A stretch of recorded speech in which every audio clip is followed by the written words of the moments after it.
Welcome, everybody, back to the TheDomCast, episode 42. I got my co-hosts with me, Eric and Rod. Rod, tell me a little bit about the Magic, and E, tell me how that L felt last night. Whoever want to go first. I guess I'll go first. Magic been playing better teams lately, so they've been taking all type of L's. That's all you need to know. And Vooch is back, right? Yeah, I mean, he missed more or less a month, so he still needs to get some of the rust off. True. How we feeling over there, y'all? Giannis got a jump shot. What do you expect? You know what you was supposed to do about that? Yeah. We'll actually. Should we start there? Yeah, we should start there because a lot of interesting things happened last night. The Lakers and the Bucks actually are right around like 500 with good teams. I believe the Bucks have something like a 7-4 record. Lakers like 6-5 against the better teams. But anyways, we still expect. I think a lot of people expect last night that those were the contenders that played. That seems to be the sentiment, that your contenders are the Lakers, the Bucks. It's 4 teams. The Clippers. The Rockets. So none from the East, huh? Philly can make it out of the East. They can. Yeah, none from there. What about you, Rob? What do you think about the contenders this year? Because, I asked that question yesterday. People were like 3, maybe 4, like the actual contenders. I think there's probably 3 cemented, the 2 LA teams and the Bucks, but I'm not going to just count out the 76ers if Embiid and Simmons consistently play at a high level.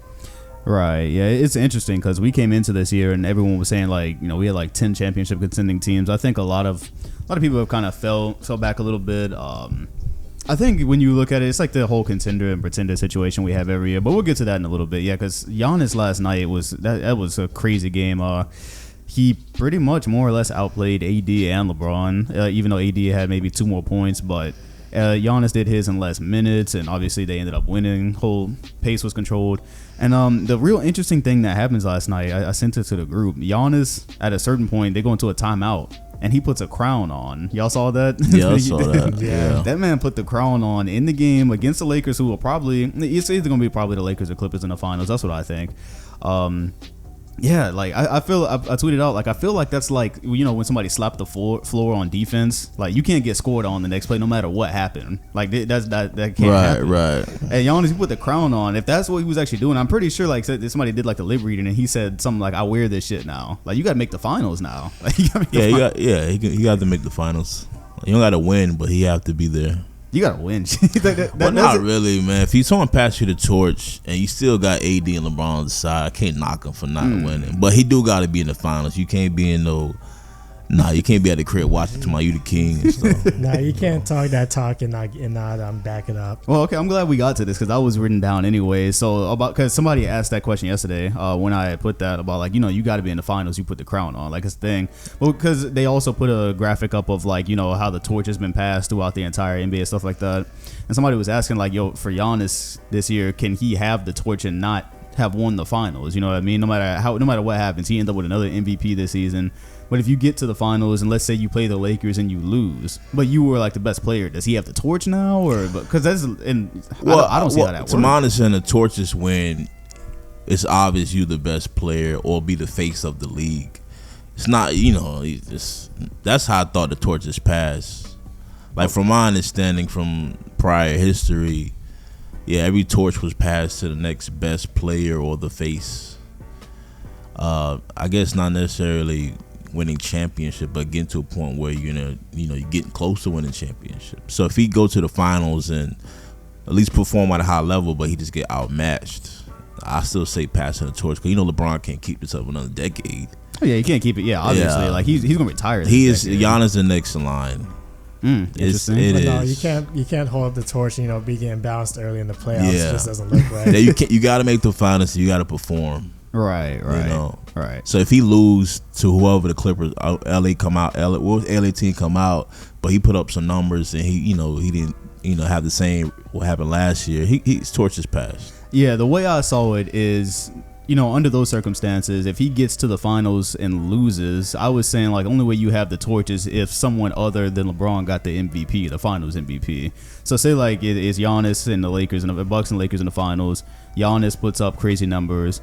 the Lakers win, but AD ends up with Finals MVP, and like maybe LeBron played more of a facilitator role, which I don't foresee it happening. But that's kind of how the one scenario I saw where it's like, okay, then I could probably maybe see it, because he wasn't the most dominant player in that series. But, yeah, well, I'm saying you could be dominant and still lose. LeBron did it a couple times. Yeah, he did. And but I'm saying if Giannis put up these numbers that he putting up, and he just get overwhelmed by two-headed monsters in LA. Yeah, the torch is still passed because people could say AD, but Giannis already got an MVP and about to repeat. Yeah, clearly. AD time is, I don't have the AD time. It had a small window, I guess. Yeah, hold up. Before that, Rod, you had something. You look like you had something to say. Are you good? I mean, I kind of agree with what he was saying because if they have to jump you in order to beat you, I think that's kind of some validation as well. Yeah, I mean that's a thing, but like it's not. People getting broke out here, man. Huh? People getting broke out here. Yeah, we're gonna get to that today. I don't think the Lakers have that team though. That's like where you look at it as like if they got to the finals, it's like a jumping or anything. It's not like when LeBron ran into like the KD Warriors or anything. I don't think it's you like don't think that's a jumping Bucks and Lakers? No, because AD and LeBron at full strength. The Bucks right now are really good. I mean, Giannis, he's doing his thing, but they're a really good team as well. They have a team built around Giannis. They're really good at defense, really good at offense. Like they're up there. Obviously, you don't have that second co-star like them, but it's not like a undoable situation. You know what I mean? The Bucks could be champions this year. So you believe Bucks at full strength and Lakers at full strength? You don't think it's overwhelming Bucks? I think the Bucks could win that. They could win. I mean, assuming that there's not any like major move between now and the finals. Wow. Okay. I think they could win that. What? That's not far. LeBron and AD at full strength. That's not far. Because the first half, AD wasn't playing good. Yeah, but and LeBron kept doing turnovers. That's what put a nail in the coffin. He was a bit passive in the first half. It was one of it was like opening night type game. Yeah, I'm just saying. And I love Giannis, but you expect him to do hitting 5 threes per game now. That's what we expect. No, obviously not. What I'm saying, I just think Lakers at full strength and Giannis at Bucks at full strength. I don't see how that's even. Okay, what were you trying to? What were you saying or going to say? I mean, comment on that. I mean, his statement is kind of. I mean, they're AD and LeBron are both healthy in that game. They just didn't play their best. That's going to happen sometimes. So I mean. Saying like hypothetically, and y'all expect George Hill to get off. All right, bet. George Hill is leading the league in like 3-point right now. Right, Bro, cool. 3-point percentage at one of those stats. The Bucks are a really good team, bro. The Bucks. All I'm saying is it's not like the Bucks get to the finals this year. It's not like it used to be when you get to the finals and it's KD Warriors there. Like okay, we just turn this shit off. Like there's no you don't really need to watch those. So you on the other side of that then. So if he performs and still lose, the torch is not passed. I was just saying, like, if Giannis gets to the finals this year and you play LeBron and Anthony Davis, and Giannis has a crazy series, and then LeBron, let's say LeBron averaged something like 20 points, but he was a facilitator, and then AD got the finals MVP. I don't expect it to go down that way, but if it did, I could see, maybe y'all are saying, okay, Giannis is there now, like it's about to be his, especially that would be LeBron going into year 18 and things. But if you get to the finals and Giannis lose to the Lakers and LeBron end up with Finals MVP, like no matter what Giannis did in that situation, I don't see how you could say the torch is passed. How the torch not passed? I don't understand. Because LeBron would be Finals MVP at that point. What's AD's stat line? Huh? What's AD's stat line in this final? Probably good.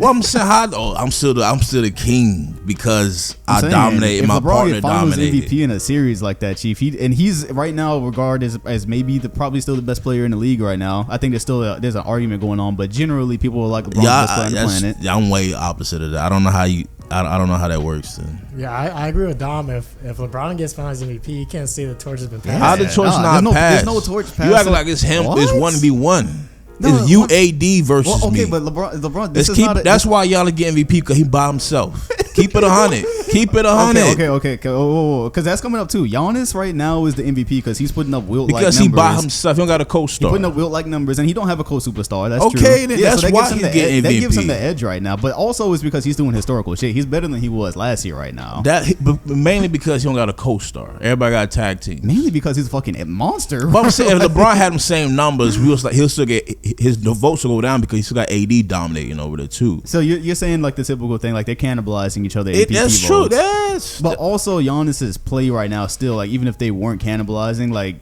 Say like the Wilt number is the 30 and 14. That's Wilt number. Like the crazy. And I'm talking defense. about the defense, the PER. Like right now, I heard some stat. Like right now, his PER, like he has room to drop off and still have like maybe one of the highest PERs ever. Like for his season. Well, you know, I'm not an advanced. I get that, but like I'm just saying, like it count for something. Like Giannis is having an incredible season right now. Because we're gonna keep on it. This is a good subject. But last night I saw something really scary, really scary. I saw Giannis multiple feet behind the line, pump fake for a 3, and Anthony Davis had to bite on it a little bit. On a normal night, you don't have to do that, but because Giannis was hitting them bitches, he had to think about it. Nobody has a chance for like the next, I don't know how many years, if this becomes a consistent thing. Because right now, it's not just last night. He had 5 or 6 3-pointers last night. But right now, he leads the Bucks in 3-pointers attempted, I believe. He's shooting 33%. That's not bad anymore. How much attempts per game? What, about 5 per game? He's shooting like 40% in December. Like 35 or 40% December, one of those. His percentage been going up as the year's gone on. Yeah, he shoot 33% total right now in threes, which that's especially for Giannis, that's pretty damn good. And the whole thing is, even if the specific play I'm talking about, when AD had to bite on that pump fake, you already know Giannis' biggest advantage is he can take 2 steps and be at the basket. Right. So if dude's got to start biting on his pump fake, and he only got to take, once you out of position once you bite like that, you got 2 steps to the rim, bro. Giannis, his ceiling, I don't even know where his ceiling is, because obviously people don't have to help, and then there's all type of people open rotation on the perimeter. Yeah, and then he got shooters. I think I heard Max Kellerman say if Giannis, probably years from now, if this becomes a big part of his game, he has a chance to be the greatest player that ever lived. Y'all agree with that? Because come on, that's so many years in the future. You said that's too far away. Yeah, like come on. But I mean, he got to surpass LeBron and Jordan. Come on, guy. Which we gotta extrapolate. Come on, what we doing now? Extrapolate a lot. For that. That's what we do on the. That's what ESPN do. You guys you doing a lot. I mean, they're trying to get views. With I don't know, man. That was a scary sight last night because that's very scary because he hit. Yeah, I saw him airball 1-3 and he came back and splashed it in the same. He was doing like play. Deep threes. Yeah, so no loss of confidence. And last night was definitely, as far as that was one of his best nights. Like you don't. It was strange that he couldn't get past Pope on that play. He had to go back and hit a 3. You talking about Giannis when he tried to get past Pope, but he like, man, I'm gonna shoot a 3 and step back and hit a 3. Right. I like this is crazy. Might have been like a momentum thing. Yeah. But yeah, the Giannis situation is really interesting right now because it's not just a one night thing. This is and the torch situation. I love the torch graphic too because there's so much stuff to go. There's so many topics we have today. We can go on with Giannis, but the torch graphic as well. I sent it to the group and I believe it went from the 60s to like now. Did y'all? You mean how it had Kobe and Shaq in the 2000s? And it had Magic and Bird in the 80s. In the 60s was just Bill Russell, I believe. Only those 2 decades had 2 people. 80s and the 2000s. Right. Because 80s had Magic and Larry. Right. And so now they're looking. That's more legitimate than the whatever. The Kobe and Shaq. Yeah, because Larry and Magic, they shared that decade. It was, completely. Yeah. So you can go either way. That's a fun fact for the 80s is every single year of the 80s, either the Celtics or Lakers were in the finals, whether they were playing each other or not. So they clearly shared that decade. Yeah, Magic got more rings, but LeBron got 3 MVPs like consecutively, right? Something like that, yeah. I think he got 3 straight MVPs. They both ended up with 3 MVPs too, I believe. Yeah. But so that's a crazy decade. So the Kobe and Shaq thing, I saw somebody put it up perfectly. Like Shaq was more of a 1995 through 2005 type player. If you're looking for his 10 years, yeah. Like I wouldn't put Shaq as like the torch. Well, it's AB. I like saying it's TNT, so they gotta have their man up there. Yeah, that's what people said. Yeah. Because then I saw elephant in the room. Go ahead and mention it. I know you're gonna mention it. Well, I didn't see it as much as I thought I would. I only saw 1 or 2 people like, yo, Tim Duncan is mentioned. I know they get Tim Duncan. Yeah. I saw people, but that's a very interesting thing about the torch conversation because the torch is more than just like you were really good or maybe even the best player some years. It's really like the face. Yeah. Exactly. Tim Duncan had everything but that. Yeah. Wearing $20 shirts. Yeah. Right. Yeah, I remember when Jordan's about to retire, the passing the torch to Kobe because they saw so many similarities. Yeah, we know exactly. his future. Yeah, it's more than just look at his numbers. PER every year and like this and that. Like Duncan, I don't think it's also a narrative, the narrative as well. Yeah, as well. Yeah, like I don't think Tim Duncan was ever considered like you never thought NBA and Tim Duncan like that's the face. Like you think of faces, you think of guys like Bill Russell. Absolutely. I was surprised that they didn't put the 60. I know why they didn't put Wilt Chamberlain and Russell with the 60s. Obviously, because Russell he won like every year that decade. Yeah, he was the face. Yeah, even though Wilt had all the stats. Yeah. I was just surprised that because that's why it makes the Kobe and Shaq thing even weirder for 2000 because like you put Kobe and Shaq during the 2000s, but Kobe had. If you look at that 10 years, like he had a better 10 years than Shaq did. Yeah, they had their mans. They got to put their mans up there. Yeah, but they didn't use that same logic with Wilt and Russell. But I mean, I get it. Russell had like maybe 2 or 3 championships. Yeah, like when you think of 60s, you think of Bill Russell winning and winning everything. Basically. Yeah, so you can. Well, I'm saying you do got to be the face of the league to get the torch. Right. So Michael was easily the 90s, of course. Yeah, and then so they had Kobe. So that's what's interesting here is you get to 2010s. I wonder if anybody had a question because it is LeBron for the 2010. Without come on now. But Curry did end up with how many? So was it 2 MVPs and 3 titles and 5 championships and 5 trips? But it was so overwhelming. LeBron is like, come on, man. Yeah, it's the fact that LeBron went to the finals like so many times. That, eight times. He was there. Yeah, so he was there the whole time. Yeah. So there's no. You can make a. Curry got more of a case than Shaq does in this. That's what. See, that's what I'm looking at the graphic. Curry has more of a case to be splitting the 2010s with LeBron than Shaq does with Kobe in the 2000s. I think if you look at. Yeah, because Shaq ends up with 3 titles in the beginning of the 2000s. He ends up with an MVP award. So Kobe ends up with those 3 titles as well, but then he wins one in 2009. But Shaq. I think, when 2004 happened, I think it was officially Shaq reign was over. When it started lower, as far as like the crazy like Superman Shaq, because you go to Miami, it's more like I'm here to support you, Wade. Yeah. Like it was that. We know what Wade did. He Now people do argue in 2005 Shaq should have had MVP over Nash. So that seems like a forgotten season because Miami didn't win. It's like nobody remembers Shaq had a great year that year, but that's the one that even Shaq says like he deserved that shit. Like, he was like, there's no way Nash. He was number 2 in that in MVP voting. I don't know specifically if he was number 2 in the voting, but I just know that he said himself before he deserved that one over Nash. And then the next one, they say Kobe deserved it over Nash. That's the other one is. But Kobe record though, the team record was obviously not good. Okay, so neither one of y'all would argue Curry for the 2010s to split Curry for the 20. But why though? With all the accomplishments, why? Because look at LeBron accomplishments. Huh? Look at LeBron's. Come on, man. Hell, it's like I'm not even trying to debate that. I say it's definitely just keep LeBron there, but I do say that Curry has more of a to the Shaq, but I'm just playing devil's advocate. I wouldn't even put 2 heads on two persons on a graph next to 2010s. Yeah, I'm just playing devil's advocate, but my assumption. My reasoning that they wouldn't even talk about, or why most people are kind of biased and not even split that at all, is because of the team that Curry ended up having, probably. Because I think they don't respect it as much once you add Kevin Durant to the Warriors team, and then the next few years you go to, because it's like it's foregone conclusion. The next 2 rings are foregone conclusion.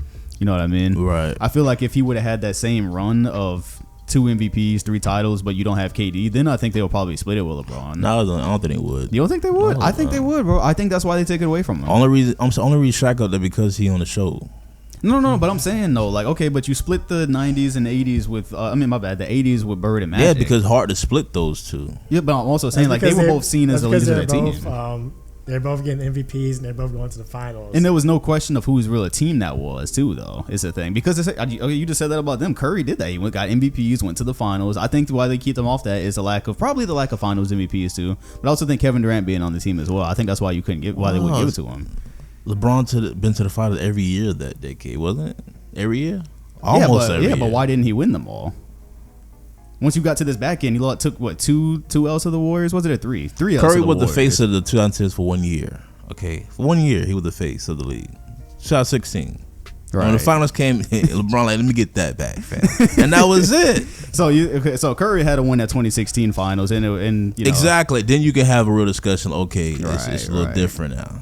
And so that combined with the fact that the next couple of years you have KD, people are like, nah, fuck out of here. Like, you're right. Okay, you're right. I think They took some influence off the KD being there, but I don't see how you make a case for LeBron. Right. Yeah, just for my final note there, I do agree. Like 2010s is LeBron. Yeah, like, I saw your video. Like, yeah, 2010s is Yeah, but I saw the Tim Duncan comments. Hey, Tim Duncan, where's Tim Duncan? I saw a couple of Tim Duncan comments, but nobody really argued about him actually being the face. Because like, if you go back to the 2000s and you say Tim Duncan was the face of the league at any point in time, that's just a lie. Like, I never heard a narrative. I never heard the commentator say anything of that. No, even though he got 2 MVPs, people had Kobe in their head. Yeah, part of the whole thing about facing is marketability and stuff. This is kind of the same thing right now. Like Kawhi doesn't have a year as the face of the league, you know. Right. And part of that is he just became marketable like a year ago maybe or 2 years ago, and also now load management. So he'll probably never have his day as being in the face of the league. I'm never like yo go check out that Tim Duncan game. Right, I gotta go, y'all. Like it never happened before. Yeah, I mean, I guess the Spurs also carried that stereotype for a while too, as being a for people, team, especially for casual it's also fans, the franchise. When you think in the 2000s, when you thought Lakers, you automatically thought of Kobe, and only Kobe. But versus the Spurs, you usually thought of like that whole squad that they had. Right. So that was a very interesting graphic. So I'm assuming they were trying to say Giannis the next decade. Oh yeah, because once Giannis did that move, I believe, of putting the crown on or whatever. Right. Or no, that was where he drew a foul on LeBron, and then they brought it up because it was like you rarely ever see like 2 of the best players matched up. Right. And so he drew a foul on LeBron, and they're like, oh, was this a passing of the torch moment? And they brought up that graphic, and they were trying to say for the 2020s they think it's gonna be Giannis. And him and Lucas probably should. Hopefully they split it. Yeah, because at this point, you're looking at James Harden. He's been playing longer than people realize. But somewhere through the 2020s, he might end up slowing down a little bit. The real young, fresh blood is in a guy like Giannis and a guy like Luka. If you're looking at it like an entire decade. So I think it'll be a battle between them and whoever else comes along. I think it'll definitely be a battle between Giannis Hopefully and Luka. when Jonathan Isaac get it together. And Jonathan Isaac. There's no Magic player that's going to be the face of the league, bro. Like, if there was ever a chance for that, it was Dwight and Shaq in the 90s. And, state of affairs in Magic, that's not going to happen. But yeah, obviously Giannis has the advantage of just like having the alien-like body that no one else has. And that's why even though Max Kellerman is way early to be talking about him being the greatest player that ever lived or that potential. But I mean, Giannis has we can all agree he has the tools for that there. He just like I think they used to say that about Kevin Durant. Like they say he had the tools to one day be the greatest player that ever lived, and he turned into probably the greatest scorer that ever lived, I would say. Katie missed his timing too. I think that Achilles. Missed his timing. I'll just hold the L if he comes back at like a MVP level, and because I just don't know how that happens off an Achilles, especially a guy who runs around with the ball a lot. But if last night ever does become a thing where you have to like fear Giannis's 3-point shot, like there's put the whole league on watch. There's nothing and we're getting closer to it. I'm glad we're getting closer to it because I feel like with him and Ben Simmons, like that's like the every year thing is if they learn how to shoot or whatever. And because Giannis has been around since 14, I think we kind of just like maybe not lost faith in it, but you're just like whatever every time you hear that argument. But it's clearly going somewhere this year. Yeah, they say Ben Simmons supposed to be playing like Giannis. Yeah, supposed to.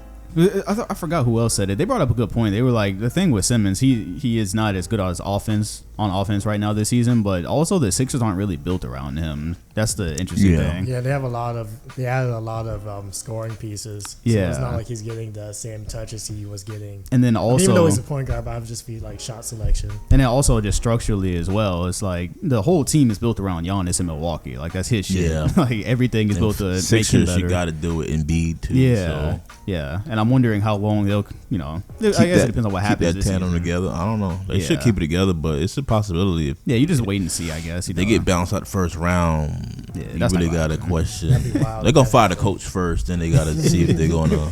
Yeah, that's a far way off because they still have a very good chance this year.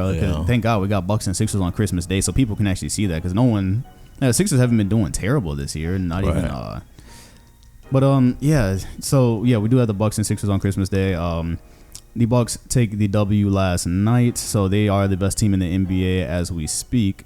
And back to the contenders and pretenders thing, because we mentioned at the very beginning. So that brings up, where did y'all have the Rockets? Y'all had the Rockets as actual contenders? I don't, be honest with you. Like not realistic. You have them more like the Heat version. They're trouble in the playoffs, but I don't see them come out in the West. Interesting. I just don't feel like their offensive scheme is sustainable in the playoffs.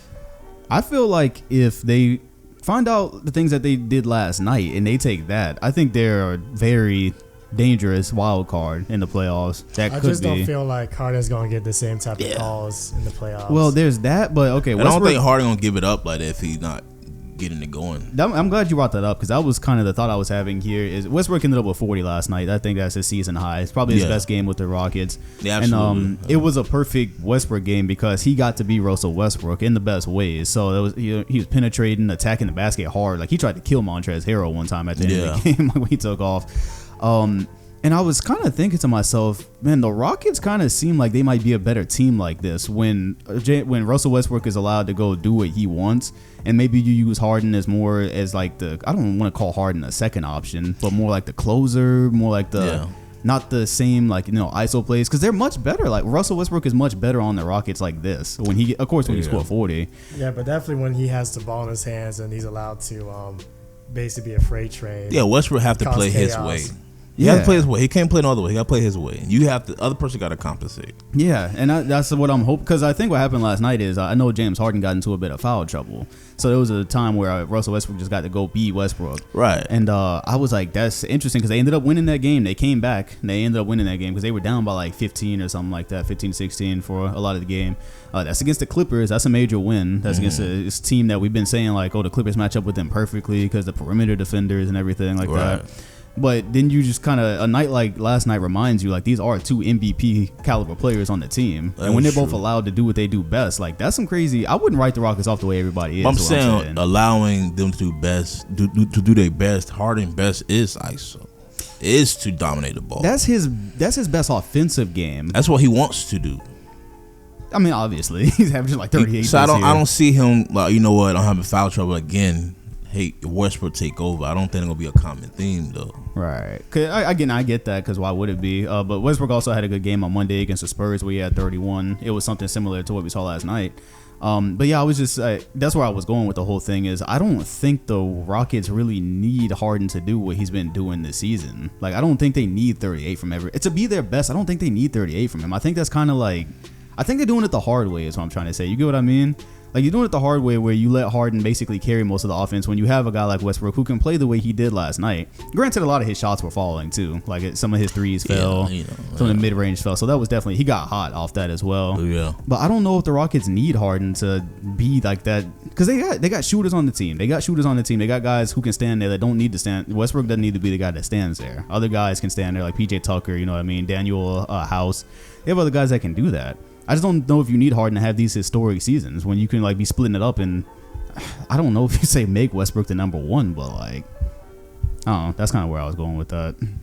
I mean, I understand what you're saying. It's just implementation of that. I just don't know if like y'all rather see Harden be what he is. Like I don't know if Harden's gonna change his play style. So y'all just don't see that. Is it an ego thing you think, or it's like Dan Hakeem? I mean, it's just the way D'Antoni's system. It's just the way they've been playing for years. You know, it's the way Harden has been playing pretty much since like D'Antoni started putting him at point guard back before Chris Paul. You know, it's kind of the way he's been playing. He racks up the points, but like I think they're at their best. I think they'd be at their best. Like if Harden was averaging maybe let's say like cut it to 32 or something. Yeah, because like I forgot. Like I was about to say like 26, but I forgot he's so high right now at like 38 points a game. Maybe you like cut that. So and he's averaging 38 right now. 38.5. Yeah, that's crazy. Yeah. So maybe don't average 38. Maybe cut it down to like that's crazy. Cut it down to 32. Cut it down to normal numbers. 33, yeah, right? 32. Human numbers. Cut it down to 30, something like that, and let Westbrook kind of like initiate things. But then again, who knows? Because if some of those mid ranges he had last night don't fall, then it's back to looking crazy. Yeah. If some of the threes don't fall, it's back to looking crazy. Yeah, I think like Harden might entertain it, but once Westbrook start hitting bricks, he's like, let me get that back. Yeah. And go back to the. Yeah, I see what y'all mean. He's had a great week. Westbrook has had a great week. Last night was a ray of hope if you're a Rockets fan.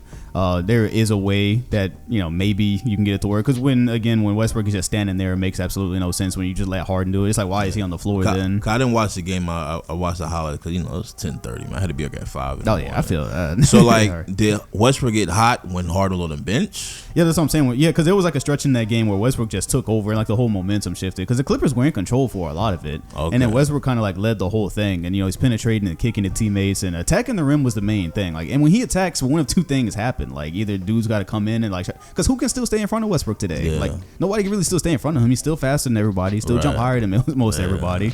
So it's two things that can happen. Defense got to collapse. So he gonna try to finish, or it's gonna be an open 3-pointer. Like, it's it's a couple of things that can happen there. So I don't know. I mean, I hope that it continues this way, because I really want to see Rockets and Clippers in the playoffs, and I want to see more contenders. I think they lost twice to the But no, I understand. Rockets. It's just we got to see if it's going to be sustainable, or they're going to duplicate these type of games. Right. Yeah, I feel you. I mean, it's a big change from him averaging. They beat Clippers twice, right? No. The Clippers won the first one. The other week, it hadn't even been that long since they played. How many times did they play? Oh yeah, because the Clippers played in Houston too this season. Yeah, you're right. I think it's 2-1.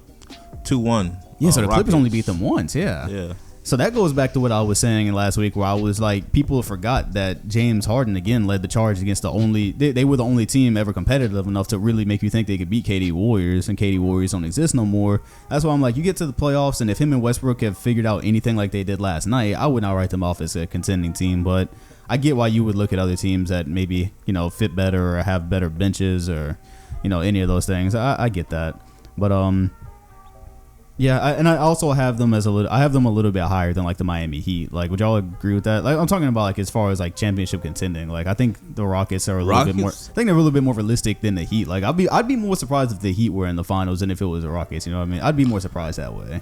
Yeah, I got you. Yeah, I guess they're saying, well, does Heat have a better chance of beating Bucks in Philly, or the Rockets got a better chance of beating the two Lakers? And we've already seen the Rockets be extremely competitive with the Clippers. Yeah. So, like, if you could be competitive with the Clippers, it's a good chance maybe different matchups, but you probably be a James Harden-led team can be competitive with damn near anybody. That's what I think. I think partially to do with the Heat has a lot of young assets who are still still in the process of developing. So that's interesting, because we're gonna talk about that. That's on here too, because I saw a tweet about something related to that. We'll get to that a little bit later though.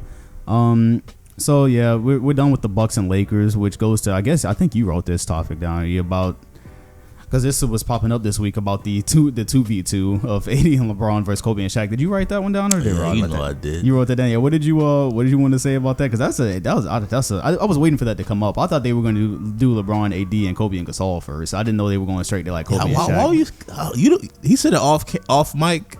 What? He asked her that question off mic, right? Who's a better duo or something? Oh yeah, he did.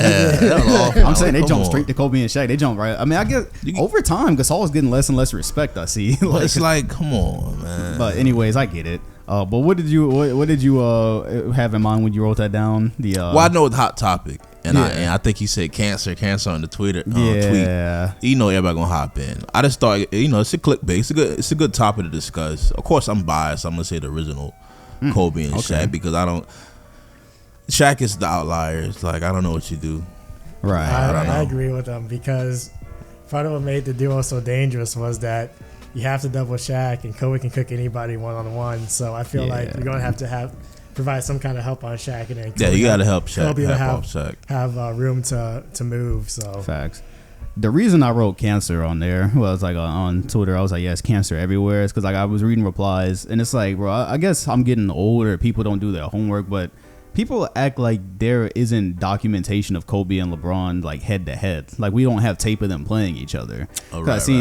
I seen they're like, oh yeah, LeBron would just bully Kobe. Like, fam, we have their one-on-one footage. Like, we have it. Like, this is a real thing that happened. Yeah. There was not scenarios where like LeBron was just like backing a helpless Kobe down into the paint and like dunking on him. It's like, it's not. I get LeBron weighs more than him. He's bigger than him, but that's not what it was. That's not what it was. Kobe is a magnificent one-on-one player. And if you put them on the court on like a 2-on-2 thing, that's LeBron. Kobe still get to go one-on-one a lot. Kobe's gonna get his. LeBron is gonna get his. And then, like you said, the outlier is Shaq. Nobody is a good matchup for Shaq. So I don't know why this is a conversation.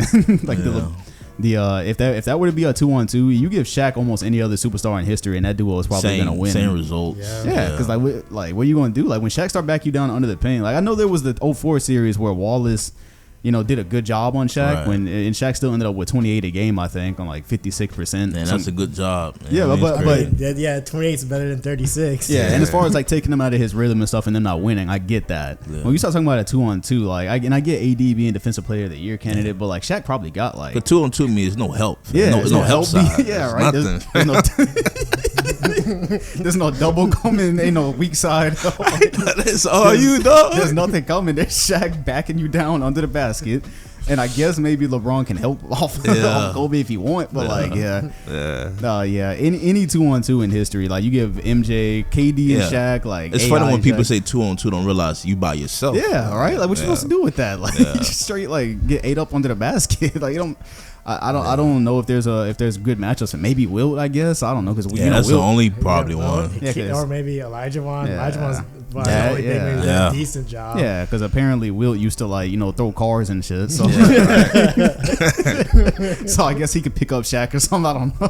Right. But yeah, in this particular matchup, like AD is great, but like Shaq got a good amount. Shaq got a good amount on him. So that is a fun thing. It's crazy that the Lakers franchise has these type of 2-on-2s that could just pull out, right? Crazy, like because you could be like Magic and Kareem, then you can just like, play with your rotations, right? You know what I mean? Everyone just end up in LA. That's crazy. Rod, you mentioned the Heat and their young assets. I saw Kendrick Perkins tweet earlier this week that because apparently the Pelicans have now actually entertained trades on Drew Holiday. That's a thing, which I foresaw at the beginning of the season because I was thinking about Lonzo being there or whatever, even though Lonzo's now on the bench and not playing well. Anyways, looks like they're fielding offers for Drew because Brandon Ingram's going to be number 1 when Zion comes back next year, I think. And they were saying Kendrick Perkins was saying that if he was the Heat, he would look to package Kendrick Nunn for Drew Holiday and get Drew Holiday in the backcourt with or get him on the court with Jimmy Butler. That'd be defensive nightmare for teams. Would y'all do that? I like Nunn. I thought I'd get about like Winslow or something. The Pelicans not gonna take that. He ain't doing nothing on the bench. I'm saying like the Pelicans. It is that it's clogged. That's why he don't get no PT because it's clogged right now. Drew Holiday's a good player though. I mean, I'm not saying Winslow is like be trash. I'm saying the Pelicans, they want assets for their guys. Drew Holiday is he's a pretty talented player. He's a really good defensive player, and he's not an all-star in the West. He's been an all-star before, I believe, in his career. Though. His rookie year, well, not his rookie year, but when he got traded to New Orleans. Yeah, so Holiday's a good player. You're not just gonna give him up for anything. So the Heat would, I mean, if it was a trade with the Heat, they probably would be asking for someone like a Nunn. Well, would either of y'all entertain that though? If you're Miami, do you? I would because it's a game. You're getting a plus. So I just thought they'll give it like Winslow, James Johnson. Deion Waiters next. Oh no, he toxic. He ain't going nowhere. Man. I mean, the way I look at it is that we all know who Drew Holiday is as a player. The only thing is that you have to weigh, is adding Drew Holiday going to put you over the top, or versus when you have to sacrifice what someone like Kendrick Nunn could possibly turn into in the future. It's a straight up trade. That's what it was. I don't know if it's straight up. Like that's why I said package. No, he's probably I saw the same thing. It'll probably be centered around him. I like Nunn. I do. I'm a Rod. I like Nunn. Because Nunn's a nice player. So I mean, it's about like what is this trade gonna put you over the top to where you can actually make that push and not just be a pretender or a dark horse pick for the finals. Yeah. And I'm just not 100% sure if adding Drew Holiday is going to actually fully cement and catapult them to that place. Yeah, I agree. Yeah, but that's pretty much cheaper, what I would younger. say. Yeah, because I honestly, when I first tweeted, there's no way I would do it. Drew Holiday has been around so damn long that I didn't realize he's just 29 years old right now. Oh. I thought I was thinking more like 31, 32, you know what I mean? Yeah. That's what I thought initially, because he's been around for like 10 years now. So he came in when he was 19. I didn't realize that. So he came in as a youngin'. So that's not really as much of a problem. And that's why originally I was like, why would you trade a Rookie of the Year candidate for a guy that's like, gonna reach the end of his prime pretty quickly probably here.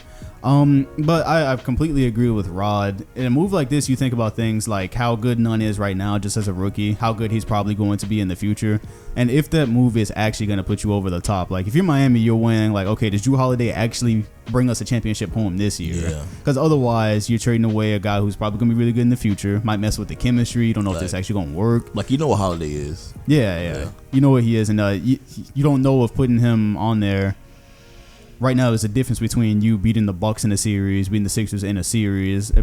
But again, if you're Miami, I mean, you've either been competitive with or beaten a lot of these teams already. They beat Giannis and the Bucks without Jimmy Butler. It's early in the season, I guess people would say.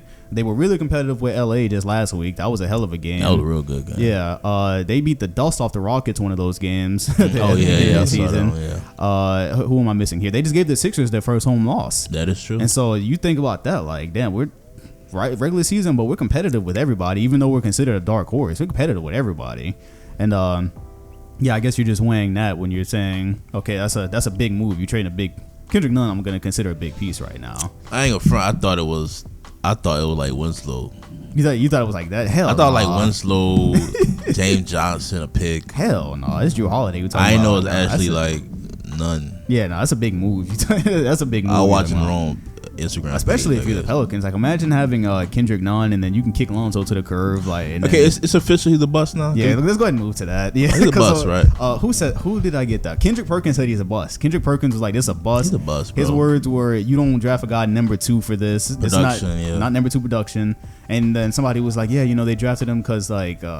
They were thinking about his outlet passes and yada yada. Kendrick was like, "You don't draft somebody number 2 because of the outlet passes." Not at all. Everyone already said his shot wasn't gonna work in the NBA. That so far has turned out to be largely true. He's had streaks here and there where it looks okay, but like it's not a thing right now. I'm guessing his averages are looking wild. Yeah, I haven't seen too many Pelicans games. 10, 9. They worse than that. Right now, first of all, he's played a few games. Come off the bench. Who starts? I don't even know. Oh, because they got so many injuries. It keeps on. They have so many injuries. It keeps on like rotating. So right now he started 13 games. Okay, so he started 13 games. He had the injury this year. He's averaging currently 10 points, 5.5 assists. Yeah. But he's shooting 37% from the field. Yeah. That's not pretty. Looking for his free throw, 56% from free throw as like a point guard. Like that's just he bust, bro. So Markelle Fultz have a better career than this guy. Damn, there. I'm on record. I think Fultz is having better numbers right now, actually. Damn, this is where we are. Okay, because that's crazy. Because a couple of years ago, we would, recently we were looking at like, the Fultz and Ball thing, and like that's flipped on his head right now. I'm pretty sure Fultz has better numbers right now. Yeah, Fultz right now is averaging 11 points, 4 assists. He is shooting 47% from the field, and his free throws. How are his free throws? 77%. So much better free throw shooter. And plus, I never saw Fultz trip over his own ankles before. So I'm running with Fultz. I trip over your ankles, bring the ball up. Okay, twice. That was because crazy. The only problem with Fultz right now is that his jump shot still needs to develop some more. But like he can get to the rim, and he makes has good decision making. So I can actually see like him like projecting somewhere versus Lonzo. I don't know what's going. I don't know. Yeah, okay, so we call Lonzo a bust in his third year. I'm good on that. He's a bust. I'm good on that. Rod, is he a bust? Let's think of Is he a bust? Eric says he's a bust. Kendrick Perkins says it's his third year, right? His third year. Yeah, He's a bust right now, 22 years old. I'm good on that, man. Has Andrew Wiggins not taught y'all anything? At least, at least he's not like as hot. Timberwolves lost like 8 games in a row. He's not as hot as he was right now. He's not as hot. I think I was the only one that wasn't on that train. You talked a couple weeks ago. Hey, Wiggins is still averaging 25 points a game though. Like he's still giving you 25 points a game. Like and it's still 45%. I mean, it's the Wolves, bro. Like whatever. Like the wins come out of there anytime soon. There's nothing really like. At least with Wiggins, he had way more production than Lonzo did. Even though he was staying the same. Yeah. Also, Wiggins had a lot. I mean, most of Lonzo's hype was due to his father, but like Wiggins had like legit hype. Hype. Yeah. Okay. So there's the thing. Yeah. So the thing with Wiggins right now, obviously, he's not like at the beginning of the season. It was just like some on fire shit. He's pretty good. He's for Wiggins. This is good right now. But again, coming into the season, we were probably looking at it saying, okay, he got drafted at 15. We thought he was like a Hall of Fame player. We was calling him a bust coming into this season, and he's not. Right now, I wouldn't call Andrew Wiggins a bust right now. No, I didn't think he was a bust. We're just saying that given what he was getting paid, and the contract messed him up. He was trending downwards, right? That wasn't looking too good considering and he started donating his money capabilities. Okay, so Lonzo's a bust. Rod, I don't have your answer. I'm official. He's a bust. I mean, yeah, he's showing like all the symptoms of a bust. Who gonna give him a contract? Okay, first of all, there's always somebody that'll give a player a contract on his way out the league. Like, bro, the Magic ain't even that stupid right now. Yeah, I don't know. There's always a chance. Look, Markelle Fultz, we didn't know if he could shoot a basketball properly. He got a chance. So anybody can he picked up his third Was it a year. trade with Markelle Fultz or y'all straight? Yeah, for Simmons.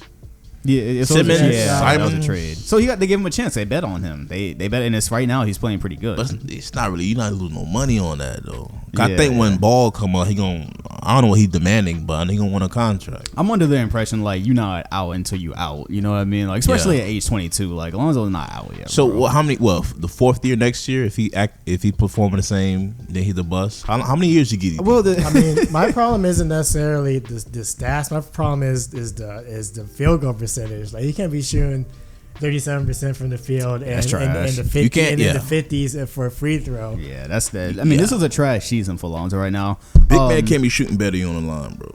Okay, but do we give him? Okay, let me take it back. Let me set up the question. Y'all consider Greg Oden a bust? Yeah. His body was a bust. So was he a bust though? Yeah, he's number one pick. He ain't in the league no more. I'm saying though, like his legs was fucked up. So He's like, a bust. Bust is not about. He was a bust for reasons beyond his control. okay, so that's how you put it. So you still a bust. Still a even bust. If, so I don't even if it's care. not in your control, you a bust. Yeah. Okay, because I was just gonna bring that up because like every season so far, it's like something wrong with Lonzo ankles or something, He's a bust, some man. knee or whatever. It's always like a lower extremity. Sam Bowie injury. the bust. Like Right. Bennett's a bust and Greg Oden's a bust, but Bennett's a bust Hey, because I still question with Bennett. Like we didn't know he was gonna be number one pick. He just ended up number one pick. It was Well, like- bust to me, if you're number one pick, man, you have to be something. No matter, even if you I weren't don't expecting care. to be number one. Kwame Brown, come on. Yeah, You got to Kwame's be a bust. something. Yeah, Kwame's a bust. Okay. In Lonzo last year, Lonzo Ball only played 47 last year. He played 52 games in his first season. He's already missed a good amount this year because of the ankle injury. So it's like Lonzo. I mean, as fucked up as it sounded when LeVar told him that he was damaged goods. I mean, that's damn near spot on right now, to be honest with you, on that TV show when he told him that a couple of months ago. I'm not gonna give up on Lonzo yet. I'm gonna just wait and see. I'm gonna let it play out for a little bit more. You know what I mean? Because he hasn't even been in a good situation yet. The Lakers sucked when he got there.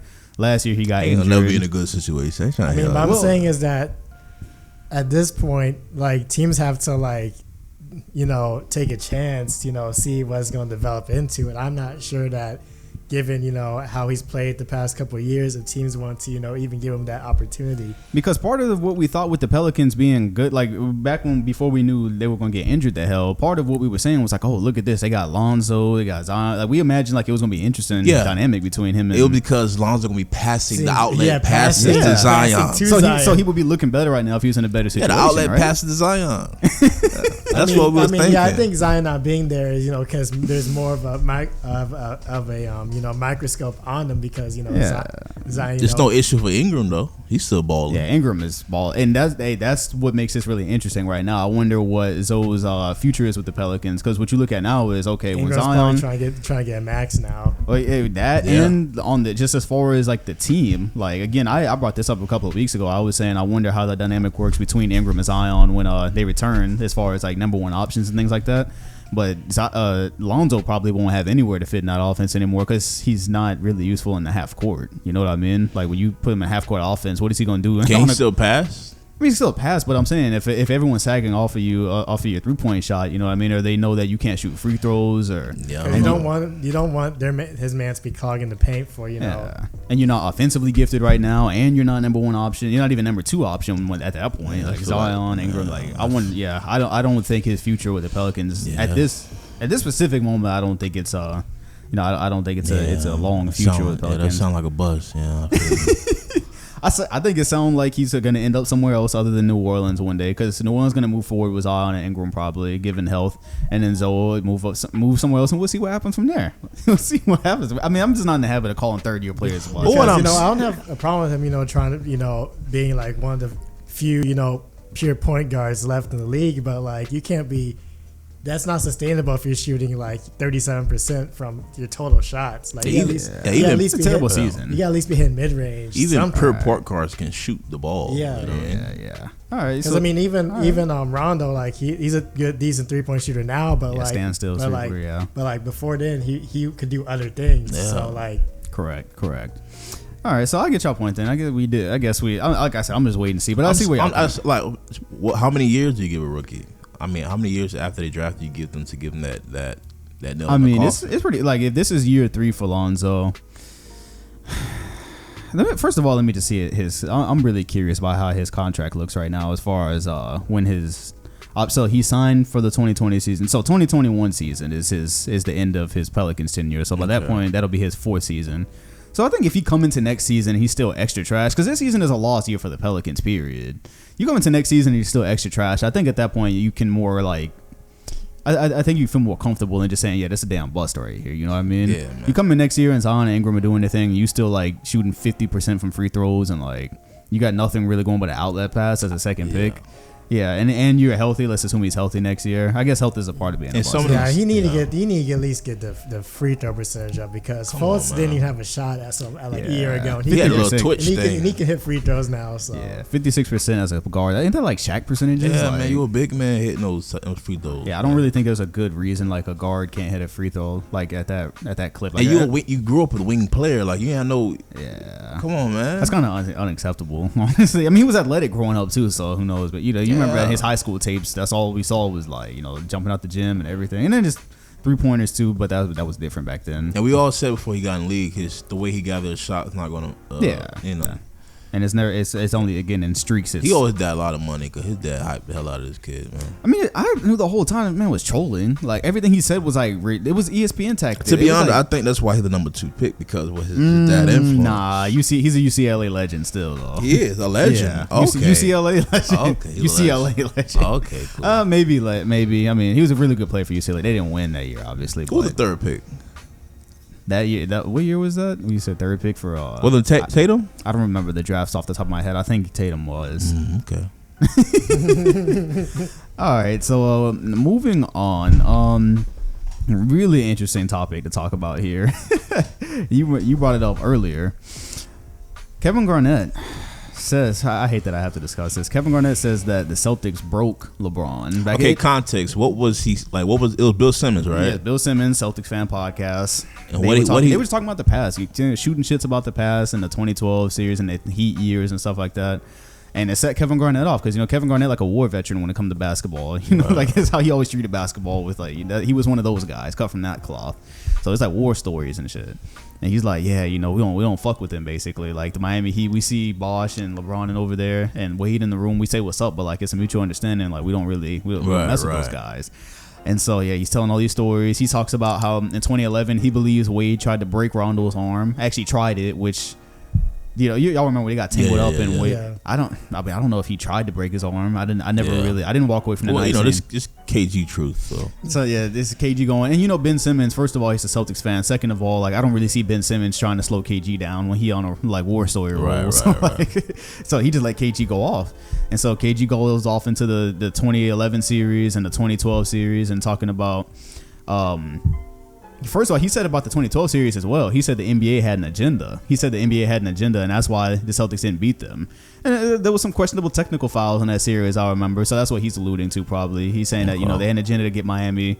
So that's one of the things. And he also said, yeah, we broke LeBron. How do you think LeBron got Miami? We broke him. He couldn't beat all 5 of us. Why the fuck did you say that, KG? Like, had to say that. Now the LeBron Defense Force got that 5-on-1 soundbite to use for the rest of their goddamn lives here. But go on. Why? Are we hung up on the broke word?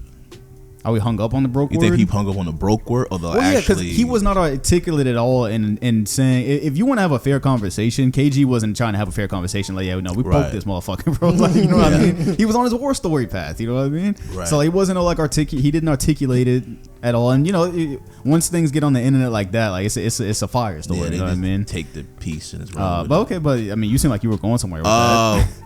And I like the reactions. Because the 5 of us messed the whole argument up. Fucked everything up. Why? If he would have said kept broke and like he couldn't beat us, but he gave the number because like people already say like, oh, LeBron didn't have help in this thing and all that. So why did he? Why, KG? Nobody can ever. He said the 5. It came from his mouth. He was a part of the war. Now it came from his mouth.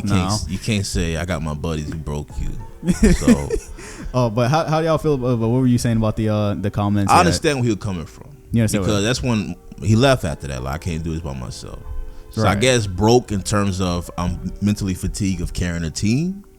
Broke, yes, but to say you just you bully him because you got all your buddies. He got his second best player was Mo Williams or Shaq or somebody. Yeah, come on, man. And Shaq was so way after his prime.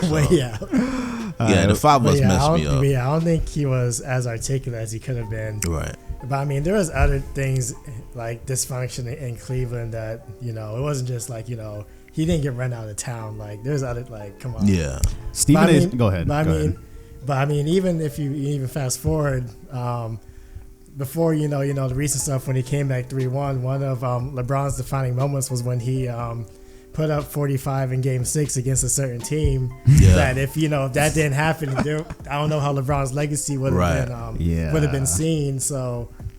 So even when he retooled, like they still put up a fight in some instance. So now in that series, Bosh wasn't playing pretty much the whole thing because he was injured. So I always say the only reason Boston was really in that 2012 series was Chris Bosh is hurt. It's a lockout year, so there's a lot of Celtics players hurt too. Chris Bosh was tired. I don't think straight up in that series, the Celtics would have really been in 2012 with the Miami Heat. Yeah. Anyway, Stephen Smith came on with it. I didn't send this to the group. I might have not seen it. But I think I saw it. Yeah, he came on with all his little cryptic thing, because he got sources and he knows everything. Delonte West. Yeah, that was what he was getting at. Yeah, he was talking all around it. I ain't gonna say it on air, but yeah, he was talking all about breaking. Yeah. Oh my God. He get caught from his team like that. He was talking. Stephen A. Smith talked all around that point. He was like, "Yeah, I'm not gonna say it. I'm not gonna disrespect." But it was crazy. He said LeBron was disrespected. He was betrayed.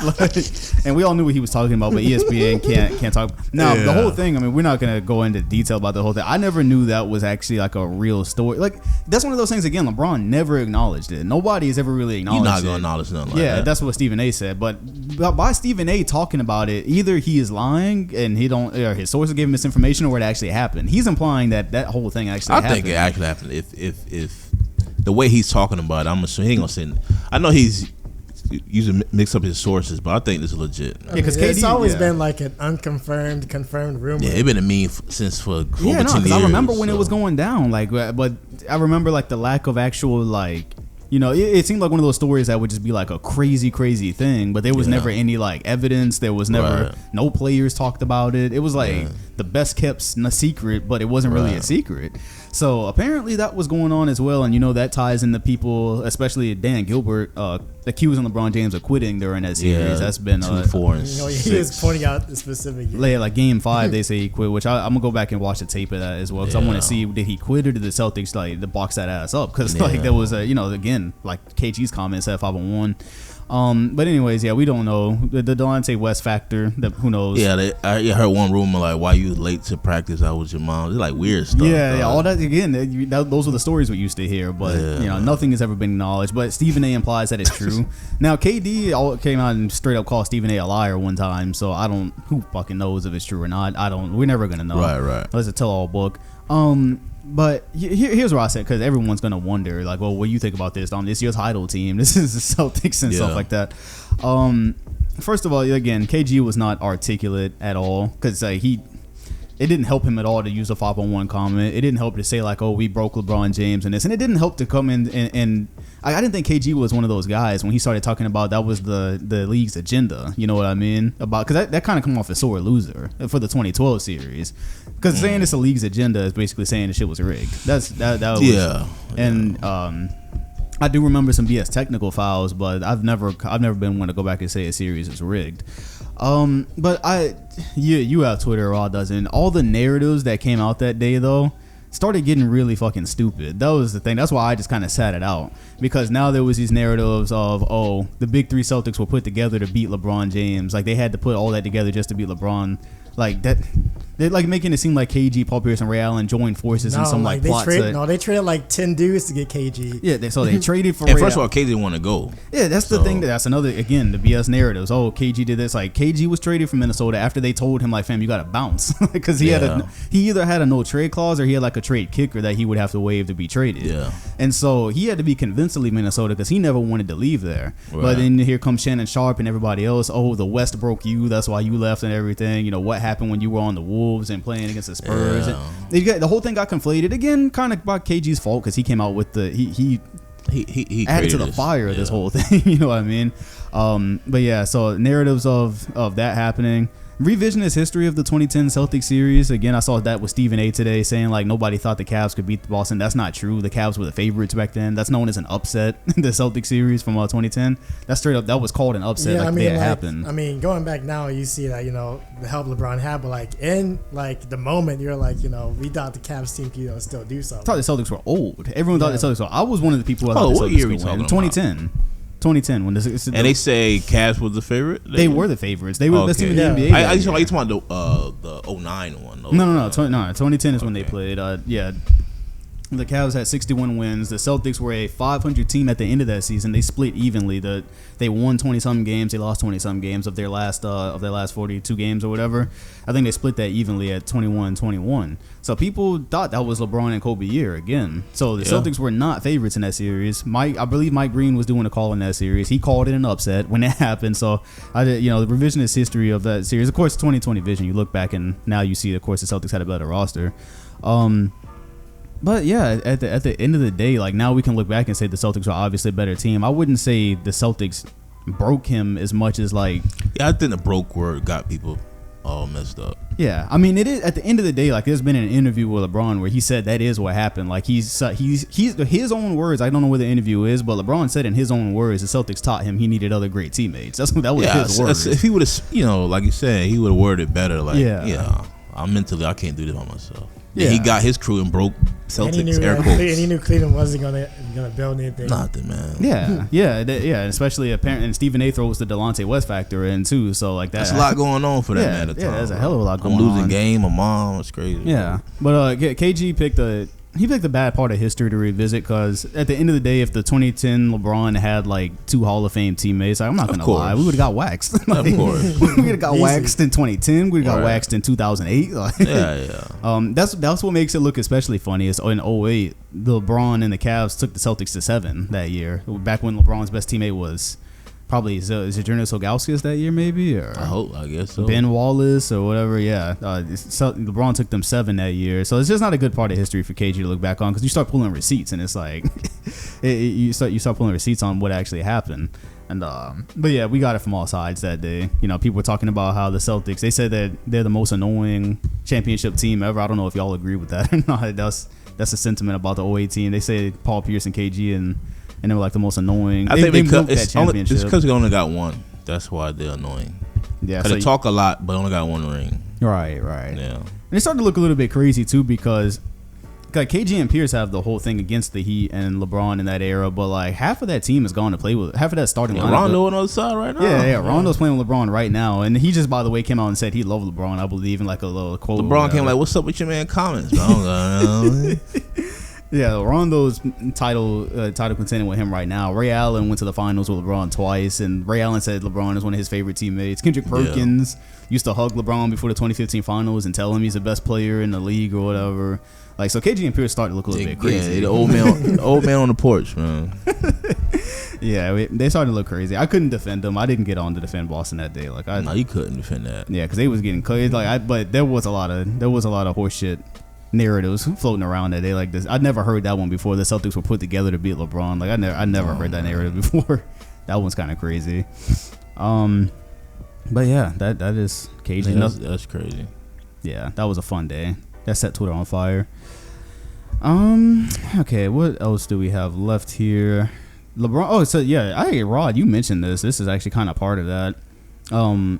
Because you mentioned who knows what happens if LeBron don't drop 45. So which one is his most important game this decade then? Because I don't know if we're going to be here next week because of holidays and stuff like that. For LeBron's most important game this decade, would it be that game against the Celtics or would it be 2016? Like, which one is his most important game for LeBron this decade? I just think as far as if he hadn't of the game 6, if he hadn't got that, the amount of clowning that would have happened to LeBron, especially after he had joined the Heat, would have been kind of out of pocket. Yeah, I think it's obvious it's that game. So it's not where he not at all 3-1 come back against the 73-9 team and the block and Cleveland first championship. That's not his most important game this decade. No. Really? No. At that point, he had already cemented himself as. He was already one of the greats when he did the 2016. He was one of the greats, but the 2016 elevated him quite a bit. If he would have lost that series against the Celtics, if he had lost that, I don't even like. The Jordan stands wouldn't have even let him in the conversation. And you got your new crew? Oh, yeah. No. So yeah, and it's Mavis. You know, the 2011 still in people's ear. Yeah, that was right after that. That was a we year good, after that. You lost to 11, then you came back and couldn't beat the Celtics, but your new team again. Yeah, you lost. Dog. That's good. Bro. I think the 2016 has made him officially in that GOAT conversation. Yeah, that solidified him. Yeah, but if he hadn't took care of business there, he wouldn't. They wouldn't even let him get there. So it would have been nothing else he could do. Nothing. Much. Because at that point, they probably I think that night they get eliminated in Boston that night. I'm pretty sure that Eric Spoelstra get fired. Yeah. One of Wade or Bosh gets traded, probably Bosh, because they were talking about like maybe bringing in Dwight Howard at that point. Right. Like they about to redo that shit basically. That would have been right after the year where LeBron had his worst moment in his career basically against the Mavericks. Can't have 2 years back to back. Yeah, and that's back to back like you said, and it's to the Celtics. Yeah. That's probably his most. Yeah, I could agree with y'all on that because in 2016, if you lose to the Warriors, more or less, I think that'd be expected. Yeah, it was 7-3-9. I think everybody. I think they were leading favorites that year. Yeah, everyone, especially after the first two games. Yeah, they were lost. It wouldn't be another. Yeah, it would have been another. Yeah, that Celtics game was pretty damn important. That's pretty crazy. Yeah, if he didn't. Yeah. It would be like, oh, Kobe wouldn't do that. Kobe was still playing too at that time. Yeah, they would have got killed, bro. That whole. Damn, the rest of Miami, that era probably wouldn't have happened without that game, too. No. Yeah, a lot of things would have changed. That's crazy. I get that. Okay, so we'll go with 2012 Game 6 as... I think you did a video on this, right? Yeah, I put the 3 times his legacy was on the line. Yeah, okay, but yeah, and so if we're using that logic, then 2012 his legacy was on the line more so there because... You would look crazy as hell, especially the year before. I'm still so damn mad. I thought we were going to the finals that night. I'm still so damn mad about it. Is that the game Rondo actually put up a good stat line, right? Nobody put up a good stat line in Boston that night. No, Boston got game 7. Boston got Rondo had game 2. That was when he had 40 points, I think. Oh, that was game 2. Yeah. So that was game 2. We won an incredibly hard fought game 5, and that's why I thought we were going to the finals. I was wearing my Celtics hat that day, the jersey, and that's the game he made that face, right? Yes. Yeah, looking all dynamic and stuff. You knew that shit was over. Yeah, they tell Bill Simmons tells war stories about that game. He was like, yeah, you didn't even want to be in the arena. You felt like he just hated us or some shit like that. Yeah, he looked up, saw the devil, man. Man, I can't believe something that legendary happened. That's okay. So yeah, we'll go with that as his most important. We talked about passing the torch. Ben Wallace, we'll go ahead and shift a little bit to the Hall of Fame because the Hall of Fame is back around and we got a stacked class this time. Some of the people we're talking about right now, KG is going to the Hall of Fame. Kobe is going to the Hall of Fame. Tim Duncan is going to the Hall of Fame. There's somebody else I'm missing right there, but no, he good. That's it. Finley, come on, man. Huh? Isn't Chris Bosh eligible? Yeah, Bosh. That's what I'm missing. Bosh. So Bosh. I thought you were about to say Finley. Yeah, so all of them are locked. So I actually found I was gonna send y'all this article, but this guy he posted it. I didn't know that. We've talked about so much about Ben Wallace on this podcast and him not being into the Hall of Fame, and I didn't realize that's something he's actually pissed about because somebody did an interview with him trying to figure out why he's not in there yet or whatever, and he said that was last year I think, or no at the beginning of this year. And he was saying it's kind of now or never because you come into this class, this one is stacked. Him and C Webb they're trying again right now, and they got to try to get in this in this class. How many people they select? That's the thing. I'm not because there's first ballot and there's another ballot because other guys that are running are Chauncey Billups, Rip Hamilton, Tim Hardaway. Good on those. No, I think Mark Jackson too. That's all. I'm saying, but compared to Ben Wallace's resume. Well, Tim Hardaway should be in there, but his 4 defensive player of the years, 5 absolutely 5 All NBA, right? Champion. I mean, now they did bring up in the article he would be the only Hall of Fame member in the Hall of Fame right now to average under 6 points a game, I believe, for his career. That's fine. That's fine. Yeah, I agree. He's absolutely. We know his role was, Yeah. But I think Tim Hardaway because his anti-gay marks. Yeah, that's why I don't think he's getting. And C Webb. Tim Hardaway has anti-LGBT. Really? Yeah. No, wait. Y'all think about Mark Jackson? No, Tim Hardaway. No, Tim Hardaway. Both of them. Yeah. Oh, Mark Jackson has some stuff like that. Yeah, remember? You don't remember that? I don't know. I know Tim Hardaway. You don't remember the Mark Jackson not in my locker room comments? No, I remember Tim Hardaway called in on the interview. Oh, I remember. Disgusting. I want to, Yeah. Oh, that's his knock because even though that happened forever ago. And after that, he did a lot of anti-suicidal watch, helping. He tried to repair his image, but Yeah. So okay. The people pull up the receipt. I don't know. And Sewell, I think because of the booster back in Michigan. Yeah, they can't let that shit go. Who cares, bro? Really? That's the main two reasons why I probably think Tim Hardaway and Sewell. Ben Wallace, he did something. My thing is between all the locks. I just don't know if there's gonna be any votes available. For to get in. I don't know how many people they select. I don't know. I just know when I was reading that article, Wallace said like the last time he tried to get in, he felt like it was like now or never because of this class that was coming up with all these guys. He was like, how am I gonna get in with like KG and them? Like, but Ben Wallace, the thing that we've been missing this whole time is the malice at the palace. That's what we've been missing. That's why he's probably. I think that's what they're holding against him because he was one of the people knocking heads in the crowd. Remember? He was part of that. Oh, that's why he started. He started the whole he's thing. the one who pushed Ron Artest. That's why I don't. Remember? Yeah, because Ron Artest like, I'm not dealing with this. That's why he was laying on the and I'm pretty sure he's on the table. And I forgot. I forgot about that too. I'm thinking about Ron Artest part. I didn't even think about Ben Wallace. Yeah, no, because like Ben Wallace straight snuff. I saw him snuff somebody like in because Ron Artest was trying to calm himself down because find Ben Wallace wouldn't have been no cakewalk. Yeah, That's crazy. You're right. If Sewell don't get in trouble because of the booster thing, they gonna keep him out for a while. Then was the booster? But the thing is, Chauncey Billups was there too at Malice in the Palace, so. But Billups wasn't like. But Ben Wallace out there like rocking people's head off, man. Like bouncing heads off the court. Yeah, his head was bouncing literally, man. Yeah, but I don't even remember Billups rolling that at all. I didn't. Well, I don't see think Billups. Chauncey even good enough. Wait, was Billups? Are y'all sure Billups was there for that? He was like, a Pistons player. Was he playing that day? Like, I don't remember seeing Griff him. Was there. I'm pretty sure everyone was there. I don't remember seeing him at all. I just remember seeing like I saw Reggie Miller in a suit that game. I think. Yeah, I saw Reggie in a suit. Steven Jackson. I saw beer.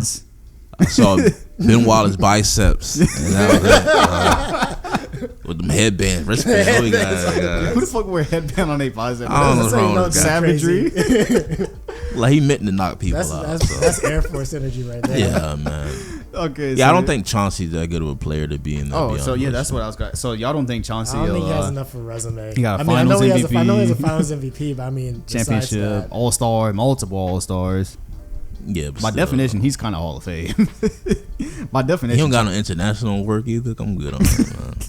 I mean, this class maybe, but I think Matrix. He's the first candidate. Oh, he's in there too. Yeah, Matrix is. Sean Marion is gonna get it. I looked at that. I was like, Sean Marion. I don't know how many people. Listen, I love WNBA, but I don't know how many votes go specifically to them. I don't know how to break it down. One of them is getting in, right? Tamika Catchings. I think 3 is. 3 are nominated. 3 are nominated. Yeah. Okay. So yeah, so Rip Hamilton is a no for if Chauncey Billups is a no. If Chauncey, Rip is no.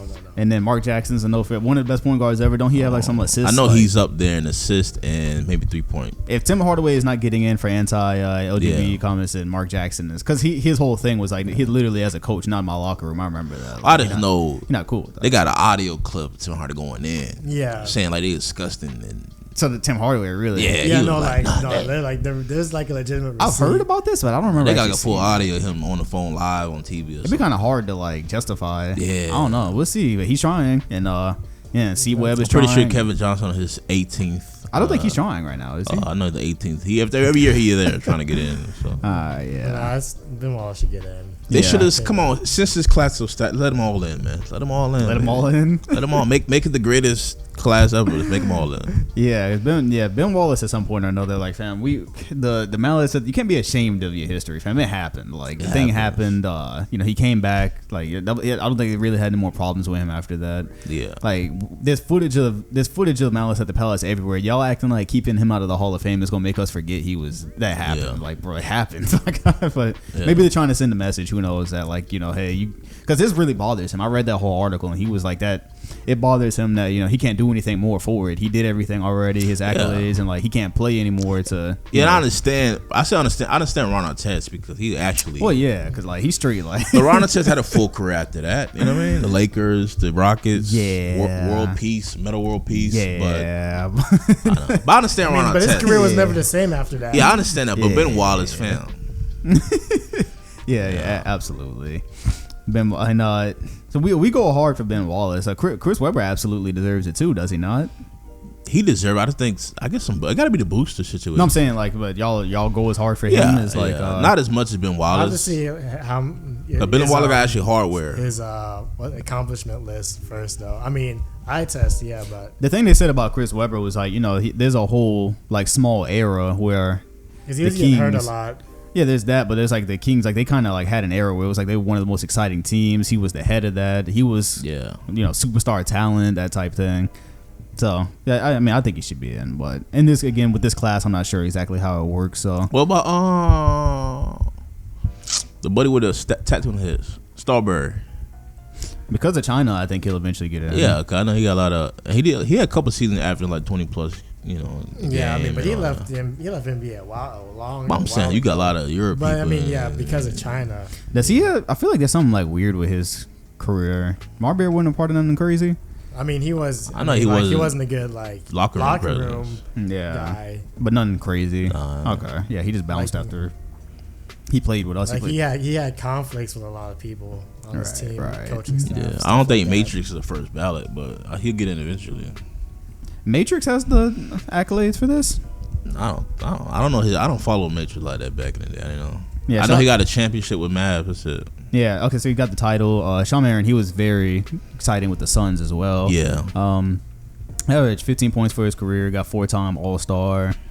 You got at least 5 All-Stars, man. Yeah, I think 5 is almost, unless he has other things. Well, he's a 4-time All-Star. He got 2 All-NBA teams in 05 and 06, third teams nonetheless, but 2 All-NBA teams. He got some MVP award shares. No, okay, they like 10 and 14. Never mind. Okay. Yeah, he was in the back.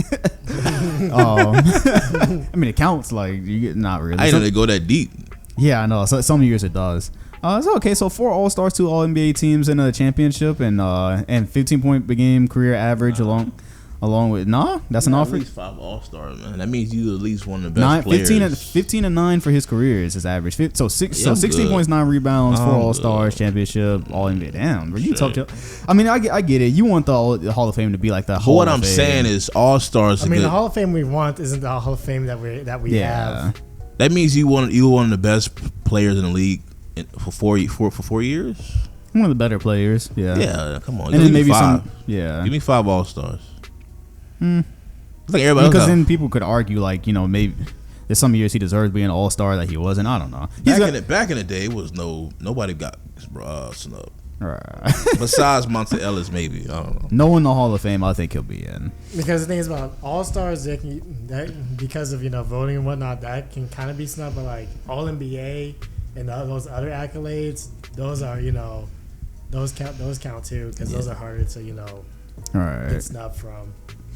So I think we're gonna, before we wrap this up, I did want to give a shout out to the New York Knicks of all people, because when we were asking like, yo, is changing the coach actually, what is it? I think that's how you opened that podcast. You was like, yo, is the other guy gonna do better or whatever? I mean, they're at least competitive since the Knicks fans seem to like him. They're competitive since he took over. They've won 3 of their last 4 games. They were competitive with the Nuggets. They only lost that game by 6. But again, the last 3 games have been the Atlanta Hawks, the Kings, and the Warriors. They blew Atlanta out the water. Yeah, right. I saw that. I was like, how did the Knicks blowing out a game? But apparently, like, people are saying, hey, he runs an actual offense. So I did want to show New York some love, because they actually got something decent going on there. I mean, they're still trying to get a top 5 pick though. So yeah, facts. Yeah, I was just like, for New York, you'll take what you can get. And reading off the standings, that's always how we close off. Yeah, I might have to do some So, okay, there's 2 things here. The Basketball Reference is apparently counting differently in the standings, because again, they have these things and the numbers in parentheses, I guess, of their actual seed, but it's not counting by win percentage. But then NBA.com is not counting the same way. The way NBA.com has it is actually by win percentage, which is, I thought, how the seeding would go. I thought we got rid of the whole division thing. So according to NBA.com, that's what I'm going to go with. The Bucks are first, the Celtics are second. Okay, I was like, how did we end up 6th? The Heat are 3rd, the Raptors are 4th, Philly is 5th, Indiana is 6th, Brooklyn is 7th, and Magic is 8th. Oh, okay. That's why Rod pulled that up. Pull the receipts up, boy. Rod was like, nigga, what? Okay, so the Magic are 8th right now. Yeah, Basketball Reference is, I'm going to have to do some creative editing with that part. Then on the Western Conference, you have the Lakers at 1, Clippers at 2. The Nuggets are at 3 despite, their 4-game win streak, despite everyone, on Jokic this year. They're 3rd right now. Houston Rockets are 4th, Mavs 5th, trying to deal with life without Luka. Utah 6th, OKC 7th, and Sacramento 8th. So, man, I would love to see Sacramento in the playoffs this year. Blazers are on the outside. Yeah, damn, the West had a lot of teams just fall off this year. That's crazy. But yeah, that's where we're at. So, if y'all are done, I'm done. Y'all got any closing remarks? Good, man. Yeah, y'all enjoy your Christmas break. Yeah, absolutely. Hopefully we'll be back next week.